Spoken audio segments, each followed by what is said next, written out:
Hello, I'm delighted to be here with Kimberley Evans, who is the owner of NourishTheWorkplace.com, which is a business that helps schools improve their whole staff well-being, not just the teachers. I met Kimberley because I am hopefully still planning an interview on this amazing book with the 4 editors. And Kimberley wrote one of the chapters and is one of the editors. This was an amazing product of lockdown. It's just that all the editors want to talk to me together, and that's not a small challenge. No, it's not an easy task. It's a beautiful complement to this book that I already have an interview on that Steve Waters wrote, which was case studies of schools that have worked to improve their staff well-being. And this pivots on topic by topic: student well-being, staff well-being, or whole community well-being. The whole lot is in here, and there's a chapter on each topic. And Kimberley's chapter, which we're talking about today, until I can get everyone together, is the chapter about whole staff well-being. And she's written this chapter because she has an amazing business called NourishTheWorkplace.com. Tell us about your business, please, Kimberley. Thank you. Lovely to be here, Rebecca. So Nourish the Workplace helps schools to improve their staff wellbeing by giving all the staff a voice. I'm very passionate about making sure that it's not just certain sections of the school staffing that gets the improvements. Having been a TA, a HLTA, as well as a teacher and a supply teacher, I have seen various sections of the staffing and worked through them as well. And what I'd seen was, it was very often that you'd put in something in place for one, for some teachers, or maybe SLT, or maybe support staff, but then that would then negatively impact the staff well-being of the other staff, because it wasn't being thought about holistically. People weren't thinking about the whole school. They were just fighting fires, basically. So Nourish the Workplace gives everybody a staff voice. And I have encountered many head teachers that say, oh, but my door's always open. My staff feel they can come in all the time.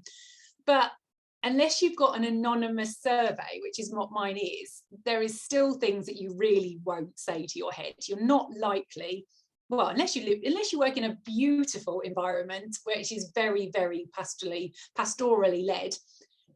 It's very hard to go to your head teacher and say, I don't like what you're doing, or that doesn't work for me, or I'm really struggling, my workload's too high, I just can't do it.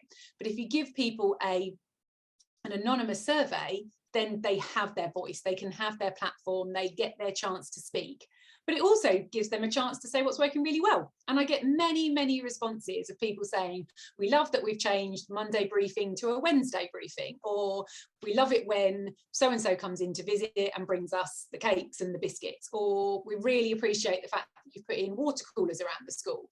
So it gives the schools a chance to evaluate what's working really well and where the improvements that can be made. So important to celebrate the things that are working. Absolutely. Because otherwise they fade and people forget about them. Yes, you need to say, please keep doing that because it's working really well and we really appreciate it. So yes, it gives the schools to just really take stock and to take a step back and think, okay, what's working, what's not working, where can we go now to make the improvements? And the improvements that the staff ask for, are really simple things. They're not, people shy away from this kind of stuff because they think, I haven't got any money, I can't do this, we're gonna have to shelve it till next year.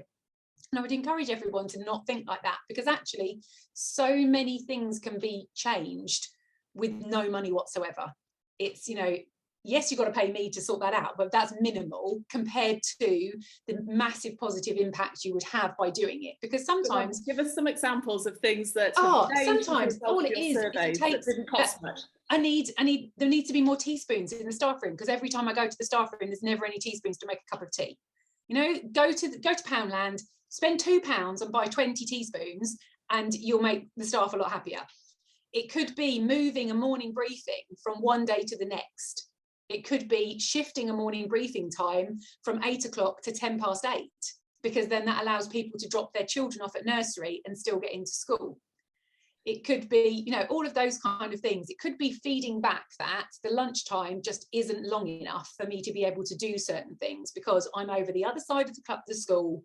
I don't have time to get to a toilet in my half an hour lunchtime. Now, I know that feeling. I've been pregnant on yeah, the I mean, that floor, might cost a little bit more, on the ground floor. but if you're aware of that, then you can think about things, you know, you might not be able to solve it straight away, but if staff know they've had a voice and it's in the pipeline to do, so, you know, you might put it on yourself, you might put it on your, you know, take it to governors to say, right, okay, we can't solve this now, but in the next 3 years of the school improvement plan, can we put in systems to help our staff in this respect? And as long as they feel like they've been listened to, staff are an awful lot happier anyway, just being listened to.